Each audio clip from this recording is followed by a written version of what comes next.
let's dive into a story where ancient myth, modern science, and, believe it or not, international conflict all slam into each other. We're talking about the hunt for the final resting place of the legendary King Gilgamesh. It's a search that kicked off with this incredible scientific breakthrough and then just spiraled into this wild global mystery. And it all starts with a claim that just gives you chills. The story goes that deep beneath the sands of Iraq, a discovery was made that was so shocking, so out there, it sparked all these whispers of ancient curses, massive cover-ups, and a secret so big that some people believe powerful forces have been working overtime to keep it buried. So, what in the world did they actually find? Well, to get that, we need to rewind back to the early 2000s. It was a moment when technology gave us this amazing glimpse into a world that had been totally hidden for thousands of years. Okay, so here's what happened. Back in 2003, a German-led archaeological team was using some pretty high-tech remote sensing gear, magnetometers, that kind of thing, out near the ancient city of Uruk. Now, they weren't digging, they were scanning through the ground, and their scans picked up this massive, buried anomaly. It looked just like a building complex, with what seemed to be rooms and corridors, and it was located in the exact spot where ancient texts said a great king was buried. And that king, of course, was Gilgamesh. Now, historians are pretty sure a real ruler named Gilgamesh existed, but he's one of those figures who lives on this blurry line between actual history and pure myth. I mean, he's the hero of the world's first great epic poem, a demigod king who went on a quest for eternal life. So the idea of finding his actual tomb, for most people, that was pure fantasy. So, here's the crucial part, the timing.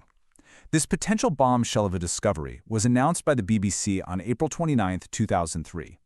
That was just over a month after the US-led invasion of Iraq had started. The chaos and instability that followed brought all scientific fieldwork to a screeching halt. The site had to be abandoned, and those incredible scans were never followed up with an actual physical dig. And this is where the story takes a really sharp turn. With the scientists gone and the site totally inaccessible, this huge information vacuum was created. And you know what rushed in to fill that void? Thousands of years of legend, folklore, and some very, very modern conspiracy theories. All of a sudden, there weren't one, but two competing stories. On one hand, you had the historical legend, the ancient texts that described this elaborate burial under a river. But then you had the new online conspiracy. This story claimed the tomb held the perfectly preserved body of a giant king, that it was protected by a powerful curse, and that the invasion of Iraq was no coincidence at all. The stories about this curse just got wilder by the day. People were saying local guides were suddenly too terrified to go anywhere near the site. Animals supposedly wouldn't touch it. There were these vague, second-hand accounts of workers getting violently sick. And then, this mysterious, totally unverified memo started circulating online, supposedly from Iraqi authorities, warning about unexplained interference. And this all led to a full-blown conspiracy theory that U.S. troops weren't just in the area by chance. They deliberately secured that specific site, brought in trucks in the middle of the night, and took whatever or whoever was inside, forcing the original scientists to sign NDAs and keep quiet. It's an absolutely incredible story, right? But what's the truth? Let's try and peel back those layers of legend and conspiracy and actually look at what the people involved and the wider scientific community have to say about it all. Okay, so the heart of the matter really comes from the lead geophysicist himself. This is a direct quote from Jörg Fassbender, the guy from that 2003 team, and he's been crystal clear about this. He never claimed to have found the tomb. He said his scans showed a feature that resembled descriptions in the epic. The definitive claim that the tomb was found, he says, was all media sensationalism. It was a misinterpretation that just took on a life of its own. So why hasn't anyone just gone back to dig and find out for sure? Well, the real reasons are, honestly, a lot more boring than curses and conspiracies. The region has been politically unstable for decades, making it incredibly dangerous. The data, while it's fascinating, isn't proof. It would take a really expensive, high-risk dig to confirm anything. And ethically, you can't just rush in. Opening a fragile 4,000-year-old site without proper prep could destroy it forever, and you have to respect local beliefs. You see, a proper excavation is a slow, careful, scientific process. It is a world away from those stories of military trucks just showing up in the dead of night. This is the kind of meticulous work that, sadly, never got the chance to even begin. And really, this is the bottom line from a scientific point of view. Remote sensing is an amazing tool. It's great for pointing archaeologists in the right direction. But until you actually put a shovel in the ground, an anomaly is just an anomaly. It could be a lost palace, or it could just be a weirdly shaped layer of rock. So the case seems closed, right? A promising scan gets misinterpreted by the media, the work gets stopped by a war, and then the whole thing gets blown up by online speculation. But there's one more twist to this story, a strange visual clue that keeps this mystery very, very much alive. Because what if the evidence isn't just buried deep underground? What if some of it is hiding in plain sight? This is just fascinating. Independent researchers, just looking at publicly available satellite images of Uruk on Google Maps, noticed something really strange etched into the landscape itself, this massive marking on the ground, almost like one of those Nazca lines. And when they looked closer, as Dr. Calvin F. Long notes here, the shape is, well, it's uncannily familiar. It seems to perfectly match the classic artistic depiction of Gilgamesh from ancient Assyrian carvings, this powerful figure, holding a lion and a snake. I mean, look at this comparison. It's pretty remarkable. On one side, you have the shape seen from space. On the other, the traditional way Gilgamesh was carved in stone thousands of years ago. The resemblance, right down to what looks like a crown and the two objects in his arms, is just stunning. Now, of course, geophysicists like Jorg Fassbinder are rightly skeptical. They argue a feature like this would be washed away by floods over the centuries. But others wonder if it could be the surface outline of a much deeper, buried stone structure. So, what are we left with? Is it just a trick of the eye? Are brains doing that thing where they see patterns in the sand? Or could this be a final, monumental clue? A 4,000-year-old marker hiding in plain sight, pointing to a truth that's still lying buried under the desert. For now, the tomb of Gilgamesh is, officially, still lost. But the search and the mystery, well, they are far from over. Okay, so picture this. Buried deep beneath a man-made hill in China, there's a sealed tomb that's been untouched for over 2,000 years. The legends? They talk about a whole underground kingdom, complete with rivers of liquid mercury and deadly booby traps. Well, today, our most advanced technology is finally starting to peek inside. But what we're finding isn't just treasure, it's a reason to be terrified. So let's dive in and unravel the secret of the Emperor's eternal kingdom. So how do we even know what's supposed to be in there? Well, pretty much our only clue comes from this guy, the ancient historian Sima Qin. He was writing about 100 years after the tomb was sealed. And for centuries, his description of this cosmic map with flowing mercury rivers, well, people pretty much wrote it off as a wild story. You know, a cool but totally unbelievable fantasy. But what if he was telling the exact truth? Because as we're about to see, every new piece of scientific data suggests he was. And that leads us with this huge puzzle. With all of our amazing modern tech, why is it that every new discovery makes scientists less willing to break that seal? Why are they so hesitant to open the door? To get the tomb, you first have to get the man who built it, Qin Shi Huang. We're talking about the first emperor of China. This guy was a figure of just unbelievable ambition, and his greatest obsession wasn't conquering more land, it was conquering death itself. You see, before him, China was just this patchwork of states at war with each other. He conquered every single one of them. He was a ruthless unifier. Get this, he forced everyone to use the same money, the same system of weights, and even the same written language. He literally bent society to his will. And to build his tomb, he commanded a workforce of over 700,000 people. It's just mind-boggling. So what drove all this? Well, it was a deep, consuming fear of dying. He actually sent out expeditions to find mythical islands where people supposedly live forever. He even drank potions with mercury in them because some people told him it would make him immortal. When it became pretty clear that wasn't going to work, he pivoted. He went from trying to live forever to trying to rule forever in a massive underground empire. Okay, so for centuries, that story about the Mercury rivers, just a story, right? A legend. Well, this is where modern science steps in, and believe me, the results are kinda spooky. I mean, come on, rivers of liquid mercury? It sounds like something out of a fantasy novel, not an engineering project. Everyone just assumed it was a metaphor for the emperor's power. But then, scientists started noticing something weird in the soil right around the tomb. So, using some seriously high-tech gear, they measured the air directly on top of the sealed mound. And they found concentrations of mercury vapor hitting 27 nanograms per cubic meter. Now, I know what you're thinking. That number means absolutely nothing to me. And you're right. On its own, it doesn't. But wait till you see what the normal level is. To put that into perspective, the typical background level of mercury in that area is just 5 to 10. The air directly above the tomb is several times higher. There is only one way that happens. Something is actively leaking that toxic metal from deep underground. What this means is that Sima Qian wasn't exaggerating. He wasn't being metaphorical.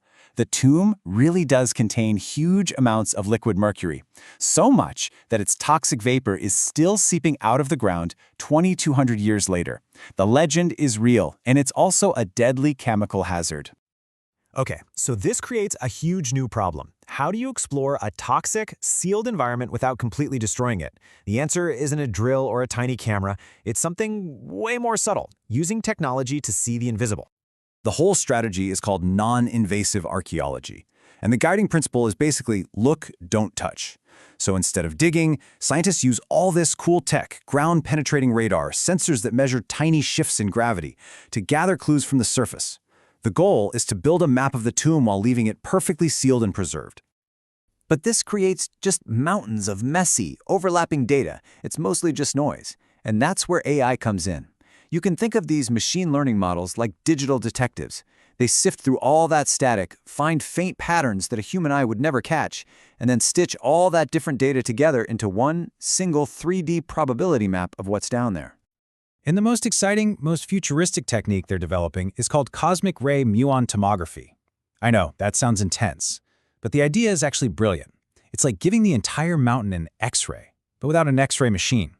They use these subatomic particles called muons that are constantly raining down from space. By seeing where the muons get blocked, they can spot empty spaces underground, like, say, a hidden burial chamber. And the results so far are just staggering. The scans have revealed what looks like a subterranean palace. It's about 140 meters long and 30 meters high. That's longer than a football field. And at the heart of it, there's a central chamber, likely where the emperor's coffin is, that is itself 80 meters long. We're talking about a structure bigger than a sports arena, completely sealed in darkness. But here's the paradox. The more clearly our technology lets us see inside the tomb, the more it reveals exactly why we can't, and probably shouldn't, ever open it. Every new discovery is also a brand new warning. And we have a powerful and, frankly, tragic cautionary tale for this: the Terracotta Army itself. When those warriors were first dug up in 1974, they were covered in these brilliant, lifelike colors. But within hours of being exposed to our modern air, the ancient paint just oxidized and flaked away. It vanished forever. That is a loss that haunts archaeologists to this day. So, the main tomb chamber presents three critical dangers. First, the confirmed toxicity. You open that thing, you could release a lethal cloud of mercury vapor. Second, extreme fragility. Any sudden change in the air or humidity could instantly destroy delicate silks, ancient scrolls, or painted surfaces, turning them to dust in minutes. And third, the whole thing could just collapse. These are ancient rammed earth walls, stable for millennia, but they could fail the moment that delicate balance is broken. So you see, our technology isn't a key to unlock the tomb. It's actually a giant warning label, detailing all the ways we could completely destroy what's inside the second we break that seal. And this is why the official policy is so firm. The Chinese government, and they're in line with archaeologists all over the world on this, has stated that the central chamber will not be opened until a technology exists that can absolutely guarantee the perfect preservation of everything inside. It is so much better to wait, even for generations, than to risk losing it all right now. Which brings us to this one last fascinating thought. The emperor, who desperately wanted immortality, built himself a tomb so perfectly engineered, so toxic, so fragile, so monumental, that it has forced us to leave it completely undisturbed. So in his obsession to protect his afterlife, you have to ask, has Qin Shi Huang ironically achieved the one thing he couldn't in life, an eternal kingdom that no one can ever touch? All right, let's dive right into one of history's greatest cold cases. For more than 2,000 years, we've been asking the same question. What on earth happened to the body of Alexander the Great? This is a man who conquered the known world, but when it came to his own final resting place, it just vanished off the face of the earth. So to figure out why his tomb is missing, you first have to get why his body was such a big deal. After Alexander died in 323 BC, his corpse wasn't just a body. It was the ultimate political prize. If you had the body, you had legitimacy. you had authority. You had a direct line to his almost godlike legacy. It was literally the key to an empire. And this brings us to the first great heist in our story. Picture this. A massive, magnificent funeral carriage is slowly making its way back to Macedonia. But one of Alexander's sharpest generals, a guy named Ptolemy, sees an opportunity. In a bold move, he rides out, hijacks the entire procession in Syria, and diverts it straight to Egypt. By stealing the body, he was stealing a kingdom for himself, setting himself up to become pharaoh. So how did Alexander's tomb go from being, one of the most famous landmarks in the entire ancient world to a complete and total mystery? Well, after a quick stop in Memphis, Ptolemy moved Alexander's body to the city that Alexander himself founded, Alexandria. It was placed in this incredible mausoleum called the Soma, which just means the body. And it became the place to visit. We're talking the most powerful people on the planet. Julius Caesar went to pay his respects. The Emperor Augustus was so starstruck that he leaned in for a closer look and accidentally broke off a piece of the mummy's nose. For centuries, this was the ultimate tourist destination for the rich and powerful. But you know how it goes. All that fame and all that wealth, it attracts the wrong kind of attention. The tomb's treasures were just too tempting to resist. The original sarcophagus, made of solid gold, was melted down to make coins. They replaced it with one made of glass or crystal. And yeah, even Cleopatra herself dipped into the tomb's funds, taking gold to finance her final, fateful war against Octavian. And then, silence. The trail just goes cold. The last time any reliable source mentions seeing Alexander's mummy on public display is around the year 390. And this isn't just a random date. This is right when the Roman Empire was cracking down on paganism, making it illegal. The world was changing, fast. And the disappearance was shockingly quick. Get this, St. John Chrysostom visits Alexandria maybe a decade after that last confirmed sighting. He asks around, "Hey, can you point me to Alexander's tomb?" And the answer he gets is basically a shrug. Nobody knows. One of the world's most famous monuments had just, poof, disappeared. So with the trail cold for over 1,500 years, where do you even begin the modern hunt? How do you find a ghost? Well, there is hope. An archaeologist named Calliope Limnios Papacosta has been digging for decades in an area called the Shalalat Gardens, which is right where the ancient royal quarter used to be. And her team has found some amazing things, including this absolutely stunning marble statue of Alexander. It's proof positive that they are digging in exactly the right spot. Now let's talk about some hard evidence. Take a look at this. This is the sarcophagus of a pharaoh named Necta Nebo II. When French soldiers found it in a mosque in Alexandria back in 1798, the locals were all insistent that thing used to hold Alexander. For centuries, there was this powerful oral history connecting this specific stone box to the great conqueror himself. So, why this particular sarcophagus? Well, Necta Nebo II was the last Egyptian-born pharaoh. When the Persians invaded, he had to flee, and he left behind his brand new and very empty sarcophagus. It was just sitting there, ready and waiting for Ptolemy when he showed up with a legendary conqueror's body and needed a suitably regal place to put it for that first burial in Memphis. Okay, this is where the story takes a really fascinating turn. What if Alexander's body was never actually lost? What if, in order to survive in the new Christian world, it was just rebranded? Just look at this timeline for a second. Around 390, the pagan cult worshipping Alexander just vanishes from the historical record. Then, just 2 years later, in 392, in the exact same area of Alexandria, the tomb of St. Mark the Evangelist suddenly appears for the very first time. I mean, the timing is, let's just say, it's a little too convenient. And this kicks off the second great heist in our story. Fast forward to the year 828. Some Venetian merchants decide they want the prestigious relics of their city's patron saint, so they hatch a plan to steal the body from Alexandria. And their getaway plan? Absolutely brilliant. They hid the remains in a barrel filled with pork, knowing the Muslim guards wouldn't want to inspect it too closely. For centuries, that's where the story ended. But then, in the 1960s, workers doing renovations at St. Mark's Basilica in Venice found this. It's a chunk of an ancient tomb, carved with a Macedonian shield and a sarissa spear. Now, what in the world is a piece of a Macedonian tomb doing in the foundations of a church in Italy? And here is where it all clicks together. Researchers figured out that the dimensions of that fragment from Venice are a perfect match for an outer casing that would fit around the Necta Nebo II sarcophagus. It looks like the piece in Venice and the piece in the British Museum actually came from the exact same tomb. So, the million-dollar question, could the bones that people have been praying to as St. Mark actually belong to Alexander the Great? You know, we could probably find out.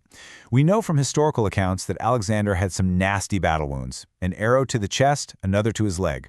If the skeleton in Venice has damage in those spots, that would be pretty compelling proof. The only problem? The church has, so far, denied every single request to examine the remains. But hold on, because there is one last theory, and it might be the most radical one of all. What if we've already found Alexander's body, and we just gave it the wrong name? What if he's been hiding in plain sight this whole time? Now, I know what you're thinking. The idea that the mummy of King Tut is actually Alexander the Great sounds impossible. I mean, look at the stats. There's a 1,000-year gap between when they supposedly died, a big difference in age, and they're from totally different parts of the world. Case closed, right? Well, maybe not so fast. People who support this theory point to some pretty big inconsistencies. For starters, newer analysis suggests the mummy could be as old as 33, and his wisdom teeth look way too worn for a teenager. And that 1,000-year timeline? King Tut is weirdly missing from several important lists of Egyptian kings. But the real smoking gun might be the DNA. The mummy's genetic group is super rare in Egypt, but it was common in ancient Macedonia. Add in some strange artifacts, like an iron dagger and a Bronze Age tomb, and you're left with a whole lot of really fascinating questions. So where does that leave us? The hunt for Alexander's body is this incredible puzzle with 3 tantalizing possibilities. Is he still buried somewhere deep beneath modern Alexandria, just waiting to be discovered? Is he hiding in plain sight as St. Mark in a Venetian basilica? Or, in the most shocking twist of all, could he be that famous golden-masked pharaoh we all think we know? For now, it remains one of history's greatest unsolved mysteries. All right, let's just dive right in, because today we're tackling one of the greatest unsolved mysteries in all of archaeology. We're talking about the lost tomb of Genghis Khan, the man who forged the largest single land empire in the history of the world.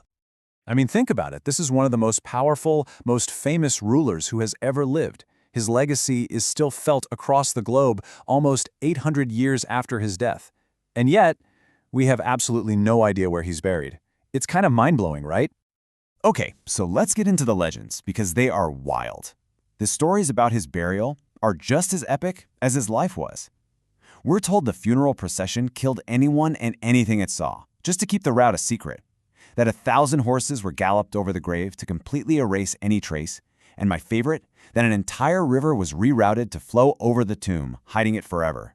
The goal was simple: make sure no one would ever find it. So you gotta ask yourself, why? Why go to such extreme, brutal lengths? What was the point of all this secrecy, and what are people even looking for today?